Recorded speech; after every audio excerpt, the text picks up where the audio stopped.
네, 유익남 김두식 아나운서와 함께 뉴스 알아보는 시간입니다. 김두식 아나운서 어서 오십시오. 네, 안녕하세요. 생활 속의 유익한 뉴스와 정보를 콕 집어서 세세하게 전달해드리는 뉴스 읽어주는 남자, 유익남 김두식입니다. 네, 오늘은 유익남에게 첫 번째 뉴스 들어보기 전에 질문 먼저 드릴게요. 우리 유익남은 환경을 위해서 일상에서 이것만은 꼭 지킨다 하는 게 있으면 어떤 게 있을까요? 네. 미리 좀 말씀해 주셨으면 좋겠을 텐데 또 하나 확실하게 하는 거는 네. 분리수거 정말 열심히 합니다. 네. 그렇죠. 철저하게 해서 뭐 어느 가정보다도 열심히 하고 있다고 자부합니다.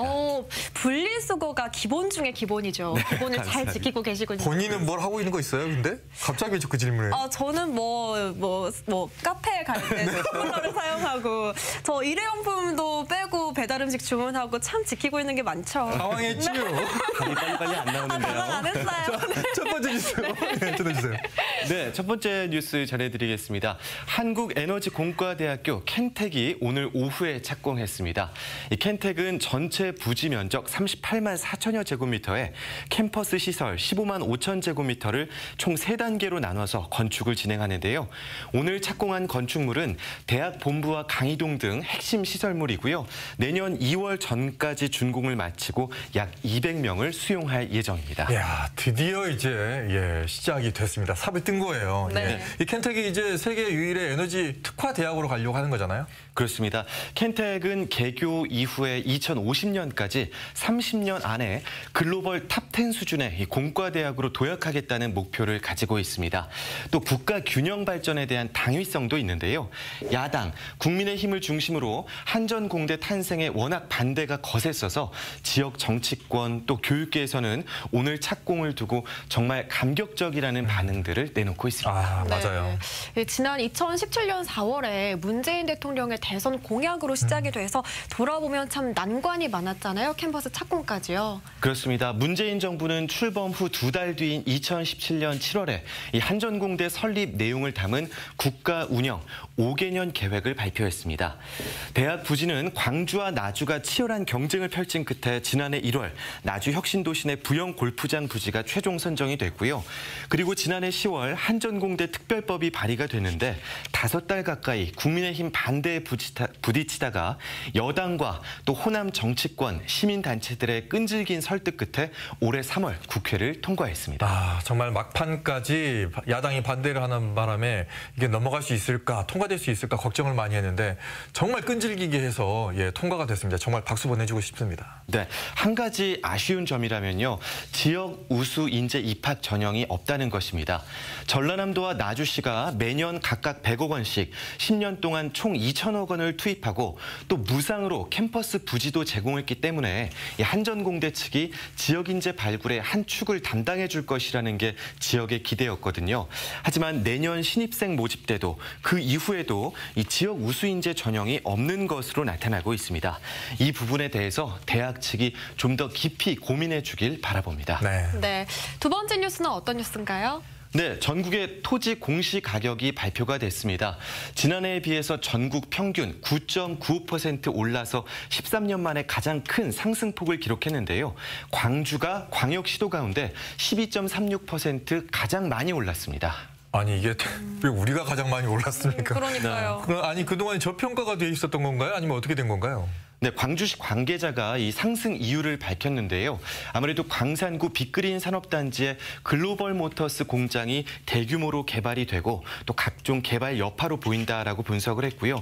공시지가를 현실화하려는 정부의 의지가 강한 점도 그 이유의 하나라고 짚었습니다.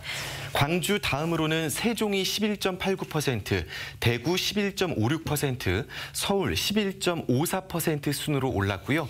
전남은 10.43% 올랐습니다. 네, 공시지가는 종합부동산세, 또 재산세 등 각종 세금을 책정하는 데 활용이 되잖아요. 맞아요. 토지 소유자들의 세금 부담금이 오르겠어요. 그렇습니다. 토지 갖고 계신 분들은 정부가 2028년까지 시세의 90% 수준까지 이 공시지가를 끌어올릴 계획이라는 점 참고하셔야겠습니다. 그만큼 세금 부담이 늘어난다는 거겠죠. 이 개별 공시지가에 이의가 있다면 일사편리 부동산 통합 민원을 이용하거나 신청하거나 각 시군 구청, 주민센터 등의 이의 신청서를 내면 됩니다. 제조사와 심의 등을 거친 최종 결과는 다음 달 30일쯤에 공시될 예정입니다. 혹시 땅을 가지고 계신 분들이라면 내 땅의 이 공시지가는 얼마인지, 네. 내 주변 땅은 얼마인지 이번 참에 한번 확인해 보는 것도 방법일 것 같습니다. 자, 마지막 뉴스는요. 네, 국가정보원이 딥페이크 범죄에 대해 주의보를 내렸습니다. 누군가의 얼굴과 목소리를 모방해서 금품을 뜯어내는 사례가 많다고 했는데요. 피해를 막으려면 SNS에 사진, 영상 등 개인정보를 공개하는 걸 자제해야 한다고 설명했습니다. 네, 이 딥페이크라는 게 인공지능 기술 중에 하나거든요. 어떻게 범죄가 이루어지는지 좀 더 자세히 알 수 있을까요? 네, 딥페이크란 인공지능이 특정 인물의 사진이나 목소리를 학습한 뒤에 진짜처럼 만들어낸 가짜를 말합니다. 그동안에는 트럼프 전 미국 대통령이나 김정은 북한 국무위원장 같은 유명인들이 이 딥페이크에 타깃이 되어 왔는데요. 국내에서는 주로 딥페이크로 음란물을 제작한 뒤에 피해자를 협박해서 돈을 뜯어내는 사례들이 적발되고 있습니다. 네, 국내에서는 주로 일반인들을 대상으로 하는 거네요. 그렇습니다. 범죄 대상이. 예. 네네네. 범죄의 가능성으로 보면 일반인들이 오히려 더 블루오션이라고 합니다. SNS에 올려둔 사진이나 영상 몇 개만 있으면 본인조차 진짜인지 아닌지 구별할 수가 없을 정도로 쉽게 만들 수 있고 네. 누구든지 타깃이 될 수 있고 누구나 쉽게 범행을 저지를 수 있을 정도로 기술이 발전돼 있다고 합니다. 또 국내에서는 이미 딥페이크 제작 및 유포로 94명이 검거가 됐는데요. 이런 불법 합성물 제작, 유포 행위는 5년 이하의 징역, 돈을 받고 팔 경우 7년까지 처벌을 받게 됩니다. 이처럼 처벌이 무겁다는 건 그만큼 피해자의 아픔이 크다는 방증으로 볼 수 있겠죠. SNS에 무분별하게 노출되는 얼굴 사진과 음성, 국정원까지 나서서 경고하는 데는 다 이유가 있다는 게 전문가들의 진단입니다.